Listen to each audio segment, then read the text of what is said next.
Moonlight on Kite Beach. Part 1. New Beginnings. At 35, Aylin stood at the edge of a new chapter. No husband. No children. Just dreams packed in 2 heavy suitcases and the weight of her decision to start over. Dubai shimmered before her like a mirage, and she stepped into it with both hope and fear. She had left behind a quiet life in Central Asia, where her days blurred into months of quiet routine, well-meaning relatives and a dull ache of what if. Dubai promised more ambition, more choices, more life. Her job as a receptionist at Hilton Jumeirah wasn't glamorous, but it was hers. She learned the system quickly, memorized the smile expected of her, and began adjusting to the rhythm of luxury hospitality. Mornings started early and ended late, but she found joy in the pulse of guests from all over the world, businessmen, influencers, families and lovers all coming and going like waves. On her first Friday off, she sat at the beach alone, her toes buried in the sand. It felt like freedom. Around her, life buzzed. Men jogged with shirtless confidence. Tourists posed with cocktails in hand.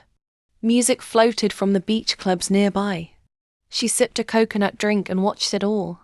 Aylin was striking. Long curly auburn hair that shone in the sun. Piercing green eyes that told stories. And a body that curved like poetry, feminine, strong, alive. In her hometown, she was beautiful but too independent. In Dubai, she was just beautiful and free. Part 2. The scene unfolds. It didn't take long before invitations started rolling in. Colleagues who wanted to go out, hotel guests who tried to flirt, men in restaurants offering their cards. At first, she was surprised. Then she began observing. There were the bold ones, men in tight shirts and fares, throwing around their names and whiskey like confetti. There were bodybuilders with protein shakes and the patience of wolves. Then the blue blood types, Oxford accents, expensive watches and weekend in Bali. Energy. All handsome. All available. All foreigners. Emiratis didn't mix much outside their circles. So, Aylin found herself in a new international jungle. Watching, learning, dancing at lounges and rooftop bars. But nothing quite captured her attention until that Friday night. Part 3. Latino Heat. Her friend at the front desk mentioned a Latino night at a lounge near the marina. Salsa, bachata, real dancing, she said. Aylin hadn't danced in years. She used to love it back in university. She'd lose herself in movement. The way rhythm made her forget the world. She went alone. The music was loud, sensual, electric. The room pulsed with life, men in linen shirts, women with hips like waves. Aylin stood near the edge at first, sipping a mojito, watching the bodies blend and separate. Then he appeared. He was tall, golden brown, with shoulder-length black hair pulled into a bun. Brazilian, someone whispered. His shirt clung to his chest, and when he moved, it was poetry in motion. He caught her gaze, walked straight to her, held out his hand without a word. She took it. The dance was pure fire. He led her with confidence, spinning her, dipping her, their bodies pressing together with every beat. His hands were warm, his cologne spiced and masculine wrapped around her. They danced 1, 2, 5 songs without pause. By the end, they were breathless. He smiled, brushing a curl from her face. You move like music, he said. She laughed, flush. You lead well. I'm Leo, he said, and leaned closer. There's an after-party. Want to come? Part 4. Midnight Temptations. She hesitated. It was nearly 1 a.m. Her morning shift was at 7. But something wild fluttered inside her like a dare. Where? She asked. Just come, he said, playful. I'll show you something better than any party. He drove a sleek black coupe with music thumping low. They passed the lights of the marina, turned toward Jumeirah, and finally stopped at Kite Beach. It was empty, glowing under the moon. He turned to her. "Ever swim at night?" "No," she said. "It's forbidden, isn't it?" He grinned, already kicking off his shoes. "Rules are for tourists." Before she could protest, he stripped completely. Naked. Unashamed. His body was sculpted. Like a living statue. He ran into the sea. Laughing. "Come on. It's warm." She stood frozen, heart racing. Then, with a breathless laugh, she pulled off her dress, revealing the red swimsuit beneath. She ran after him, splashing into the warm, salty water. Part 5. The fire beneath the waves. The sea wrapped around her like silk.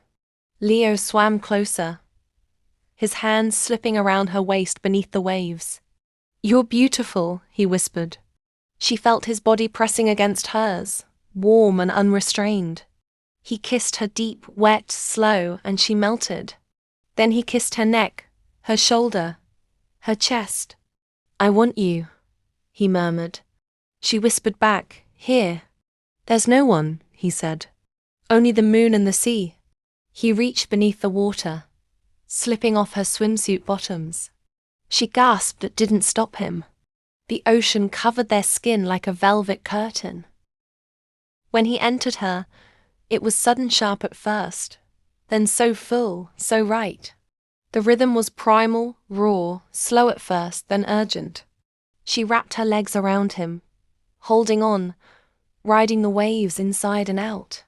She didn't expect it, the sudden bloom of pleasure, the orgasm that overtook her like thunder in her belly. She cried out softly, biting his shoulder. He followed seconds after, gripping her tight, breathless in her ear. The sea rocked them gently, cooling their fire. Part they. Goodbyes and realizations. Back at the shore, she dried off silently with his extra towel. He kissed her temple, looking boyish, satisfied. "Want to come to my place?" he asked. She smiled softly. "I have work soon. Morning shift." "Tomorrow then?" She shrugged. "Maybe." But she knew. They never exchanged numbers. She walked away barefoot, her swimsuit still damp under her dress, her hair tangled with salt. Part 7. The morning after. At Hilton, the early sun poured through the glass facade. Aylin stood behind the reception desk. Professional again, hair tied back, red lipstick applied. No one knew what had happened hours ago. No one could guess. She moved through the day in a daze of joy and disbelief. She wasn't in love. It wasn't about that. It was about the moment, something primal, something hers. Weeks passed. She never saw Leo again. But she often returned to the beach in her mind. The moon, the sea, the fire. Part 8. Epilogue. A city of firsts. Dubai was full of chances. That dance, sweaty, wild, electric, was her first real night of freedom. That beach, dark, daring, secret, was her initiation into the city's heartbeat. She met others after. Some tried to impress, some tried to own. But none left a memory like Leo did. Not because he stayed, but because he didn't need to. She'd always remember the water, the heat of his body, the sky full of stars.